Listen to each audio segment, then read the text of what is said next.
Para pendengar yang kami kasihi dan hormati di dalam Yesus Kristus. Kita berjumpa kembali di dalam program RBM, Reform Broadcasting Ministry, yang dipersembahkan oleh Sekolah Tinggi Teologi Reform Injili Indonesia yang berlokasi di Jakarta. Jikalau Anda mengenal rekan-rekan Anda sedang mengumuli untuk menjadi hamba Tuhan, pemimpin gereja, ataupun konselor Kristen yang betul-betul dipersiapkan, Anda bisa mempertimbangkan kami. Untuk informasi yang lebih jelas mengenai STTRII, Anda bisa menemukannya di website kami, yaitu www.sttrii.com www.sttrii.com. Atau Anda bisa langsung menghubungi kami di nomor 021 799 0357. 021 799 0357. Saudara yang terkasih dalam Tuhan, kita akan melanjutkan diskusi kita, pembahasan kita, yaitu di dalam program katekisasi bersama kami. Nah, saat ini kita memasuki pertanyaan yang ke-8 di dalam Katekismus Heidelberg. Demikian bunyi pertanyaan yang ke-8 itu. Tetapi, begitu rusakkah kita, sehingga kita sama sekali tidak sanggup berbuat apapun yang baik, dan hanya cenderung pada yang jahat saja? Dan jawabnya adalah ya, kecuali kita dilahirkan kembali oleh Roh Allah. Saudaraku yang terkasih dalam Tuhan, pada bagian ini kita belajar tentang betapa seriusnya dosa di hadapan Tuhan dan betapa luasnya, betapa radikalnya dosa itu sudah mengubah kehidupan manusia. Sehingga sampai-sampai Alkitab itu mengatakan jikalau kita tidak dilahirkan kembali oleh Roh Allah, kita tidak mungkin bisa melihat kerajaan Allah. Dan sebenarnya ini adalah perkataan dari Tuhan Yesus sendiri. Tuhan Yesus berkata kepada Nikodemus, "Aku berkata kepadamu, sesungguhnya jika seorang tidak dilahirkan kembali, ia tidak dapat melihat kerajaan Allah." Saudaraku yang terkasih dalam Tuhan, dosa itu begitu serius di mata Allah. Seisi Alkitab mengajarkan kepada kita bahwa dosa itu bersifat radikal. Dosa bukan semata saya mencuri. Dosa bukan semata saya korupsi 1-2 miliar. Dosa bukan semata-mata saya membunuh. Dosa bukan semata-mata saya berzinah atau saya melakukan hal ini dan itu. Tetapi lebih penting dari sana adalah akar dari dosa itu, yaitu apa? Akar dari dosa adalah mencintai apa yang Tuhan ingin kita benci. Dan sebaliknya, membenci apa yang sebenarnya Tuhan ingin kita cintai. Nah, saudaraku, sehingga perbuatan yang terlihat baik pun di mata manusia, jikalau kita tidak melakukan itu untuk kemuliaan Allah, sebenarnya perbuatan itu tidak cukup baik di hadapan Allah. Nah, saudaraku terkasih dalam Tuhan, dosa itu membuat kita sedemikian rupa, sehingga kita itu tidak lagi mengasihi Allah. Kita tidak mengasihi yang Allah kasihi. Bahkan sebaliknya, kita itu justru mengasihi apa yang Allah benci. Kita lebih senang menjauh dari Allah daripada mendekat kepadanya. Kita lebih senang meluangkan waktu kita, menghabiskan waktu kita untuk hal-hal yang sebenarnya tidak mempunyai nilai yang kekal. Nah, saudaraku yang terkasih dalam Tuhan, dosa itu begitu radikalnya, sehingga telah menyusup dalam setiap aspek kehidupan kita. Sehingga tidak ada satupun bagian dalam diri kita yang kita bisa katakan bahwa bagian ini tidak tercemari oleh dosa. Dalam pikiran kita, keinginan kita, angan-angan kita, mimpi kita, cita-cita, perasaan, emosi, apapun yang kita lakukan, semuanya sudah tercemar oleh dosa. Dan saudaraku, jikalau ada orang yang bertanya, apakah begitu seriusnya? Apakah dosa itu sedemikian rupa sehingga kita itu sama sekali tidak bisa berbuat baik? Nah, saudaraku yang terkasih dalam Tuhan, waktu kita berbicara dan berbuat baik, kita diberhadapkan pada realitas di mana memang ada orang-orang tertentu berbuat baik.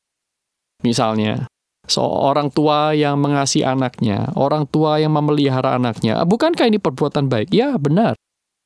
Ini perbuatan baik. Misalnya juga masih ada orang-orang di pemerintahan yang tidak korupsi. Masih ada orang-orang di DPR itu yang tidak korupsi. Masih ada orang-orang yang menyerahkan dirinya untuk membangun kesejahteraan umat manusia yang lain. Masih ada seperti itu. Apakah ini perbuatan baik? Tentu itu adalah perbuatan baik. Namun kita harus mengerti apa ini maksud dengan perbuatan baik di dalam Alkitab. Saudaraku yang terkasih dalam Tuhan, perbuatan baik dalam Alkitab itu selalu berawal dari Allah.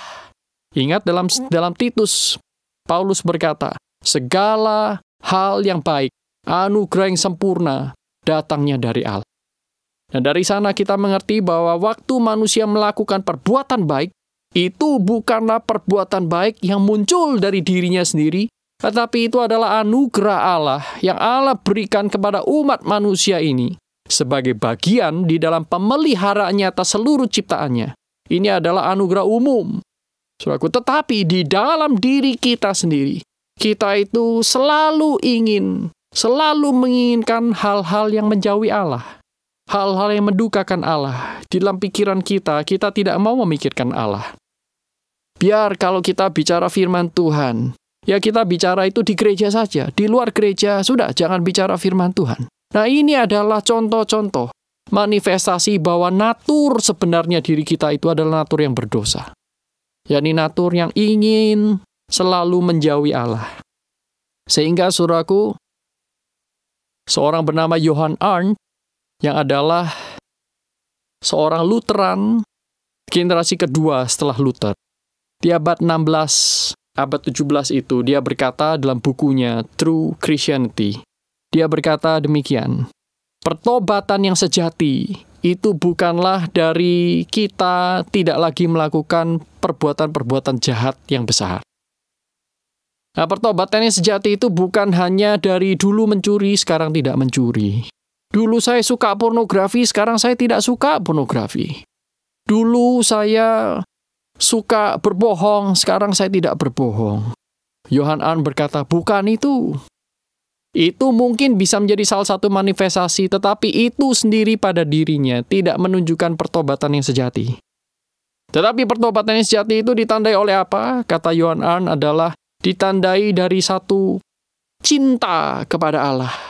Dan mencintai apa yang Allah cintai. Nah, saudaraku yang terkasih dalam Tuhan, dari standar ini kita bisa melihat bahwa kita itu sudah sedemikian jauh dari Allah. Berapa sering kita itu dengan tulus, sungguh-sungguh kita mengasihi Allah. Bahkan ketika kita berada di gereja. Bahkan ketika kita itu sedang in action melayani Tuhan. Apakah betul perasaan cinta kepada Allah itu sedang menguasai kita? Dan berapa sering itu? Nah, saudaraku, disinilah kita melihat bahwa kita itu sebegitu rusaknya. Kita itu sedemikian jauhnya dari Tuhan. Sehingga Alkitab mengatakan, kalau kita tidak dilahirkan kembali oleh Roh Allah, maka kita akan tetap mati di dalam dosa kita. Kita tidak bisa melihat kerajaan surga. Alkitab seringkali mengatakan, saudaraku, jikalau kita itu tidak diberikan anugerah oleh Allah, maka tidak seorang pun dari kita itu datang kepada Yesus Kristus. Tuhan Yesus sendiri mengatakannya berulang kali dalam Yohanes pasal 6. Kalau Bapamu yang di surga tidak mengaruniakan kepadamu, engkau tidak akan pernah datang kepadaku. Hal ini menunjukkan, saudaraku, dua sisi. Yaitu yang pertama, betapa manusia berdosa yang oleh karena keberdosaannya, manusia tidak mungkin bisa datang dengan kekuatan sendiri kepada Allah. Tetapi hal yang kedua, sisi yang berikutnya adalah betapa anugerah Tuhan begitu besar, sehingga dosa yang sedemikian dahsyat pun Allah bisa atasi, yaitu dengan memberikan anugerahnya. Saudaraku yang terkasih dalam Tuhan, di dalam hal keselamatan, sekali lagi, hukum Allah, keselamatan, ini semuanya adalah masalah relationship. Ini masalah relasi. It's all about relationship. Ini bukan masalah religiusitas. Sehingga, saudaraku, untuk kita bisa datang kembali kepada Allah, maka relasi itu harus dibereskan. Tidak bisa dengan hanya aktivitas-aktivitas semu, tetapi melalui relasi yang dibereskan di hadapan Tuhan, yaitu dilahirkan kembali oleh Roh Allah, menjadi anak-anak Allah yang tidak dilahirkan oleh darah dan daging, tetapi roh kita dilahirkan oleh Roh Allah sendiri. Nah, saudaraku yang terkasih dalam Tuhan, adakah di antara saudara yang mengatakan demikian? Tidak apa-apa, Pak. Ini mangkok sup ini tidak usah diganti. Tidak apa-apa, sekalipun sudah ketetesan oli, sudah ketetesan baygon, tidak apa-apa, kan cuma 1 tetes. Saudaraku, kita tidak akan mengatakan hal demikian, bukan? Karena 1 tetes racun itu sudah meracuni semua sup itu. Maka kita tidak akan menerimanya sama sekali. Kita tidak mau memakan bahkan 1 sendok pun dari makanan seperti itu. Demikian pula, saudaraku, masalah hukum Allah, masalah keselamatan, itu juga adalah masalah relasi. Jikalau saudara dan saya tidak mempunyai satu cinta kepada Tuhan, maka tentu surga itu bukanlah tempat saudara dan saya. Jikalau saudara dan saya tidak menyukai, tidak menyenangi apa yang Tuhan senangi, lalu buat apa kita itu pergi ke surga? Bukankah di surga nanti kita akan terus-menerus berelasi dengan Allah? Terus-menerus kita melakukan hal-hal pelayanan yang menyukakan hati Tuhan. Banyak orang ingin pergi ke surga, tetapi orang tidak mengerti apa itu surga. Banyak orang mencari Allah, tetapi mereka tidak mengerti Allah itu sebenarnya seperti apa.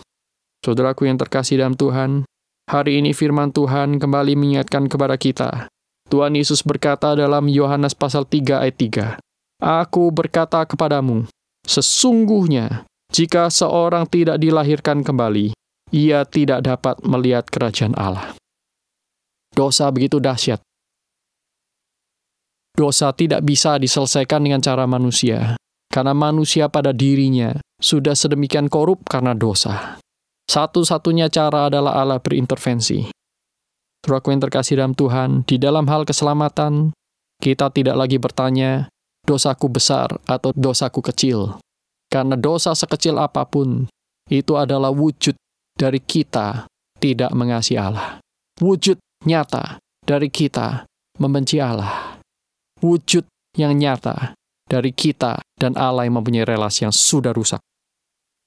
Saudara yang terkasih dalam Tuhan, biarlah perenungan kita pada hari ini mengingatkan kita bahwa kita harus terus-menerus datang kepada Tuhan, sadar akan kelemahan kita, sadar akan korupsi yang saudara dan saya warisi, sadar bahwa kita ini bukan orang yang benar dan bukan orang yang bisa membenarkan diri sendiri. Namun kita ini sangat membutuhkan kasih karunia Tuhan. Saudara yang terkasih dalam Tuhan, kita harus terus-menerus mengingat bahwa kita ini adalah orang yang berdosa. Kita harus terus-menerus menyadari akan apa yang sedang terjadi dalam diri kita. Ketika kita menjadi malas berdoa, saudara ingat bahwa kita perlu untuk berdoa. Kita perlu mematikan manusia yang lama ini. Kita perlu untuk terus-menerus membangkitkan hidup yang baru. Ketika saudara dan saya lebih memilih untuk aman daripada mengasihi orang-orang yang kita lihat dengan mata kepala sendiri mengalami kesulitan, saudara harus sadar bahwa kecenderungan kita secara natur berdosa kita tidak akan pernah mau menolong orang lain. Itulah sebabnya kita harus berusaha. Kita harus bersandar kepada Tuhan, bertekuk lutut di hadapan Tuhan, memohon Tuhan menguatkan kehendak kita, supaya kita itu boleh menghendaki apa yang Tuhan sukai dan cintai. Dan kita boleh membuang jauh-jauh hal-hal yang Tuhan sendiri benci. Nah, saudara yang terkasih dalam Tuhan, sangat unik sekali dosa ini. Sangat unik sekali dosa itu beroperasi dalam hidup kita. Karena dosa itu sedemikian dalam, secara radikal telah mengubah seluruh hidup kita. Bahkan ketika kita merasakan sesuatu, bahkan apa yang kita anggap benar itu belum tentu benar. Yang kita rasakan itu sebenarnya adalah suatu yang kita perlu terus-menerus teliti dengan jujur. Saudaraku, betapa mudahnya kita iri hati kepada orang-orang yang justru sudah berbuat baik.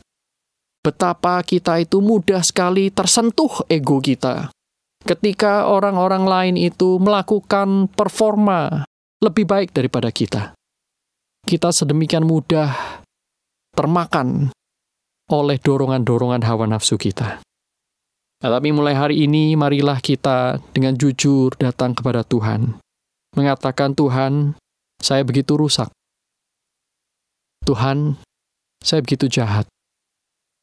Saya tidak mengasihi keluarga saya dengan sungguh-sungguh.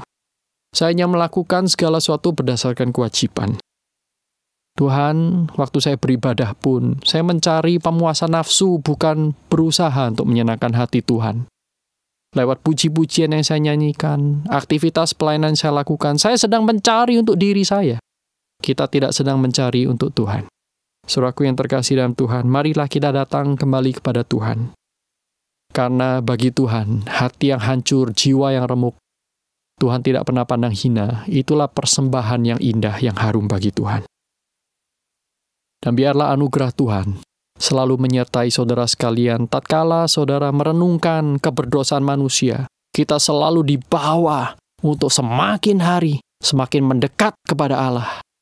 Karena hanya pada Allah lah kita akan menemukan jalan keluar. Saudaraku, nantikan dan ikuti kembali diskusi selanjutnya pada minggu depan di hari dan waktu yang sama. Kiranya Tuhan memberkati kita semua semakin berakar, bertumbuh, dan berbuah di dalam Tuhan, di dalam firman-Nya. Kiranya Tuhan memberkati saudara dan sekeluarga. Dari kami, Reform Broadcasting Ministry, yang dipersembahkan oleh Sekolah Tinggi Teologi Reform Injili Indonesia di Jakarta.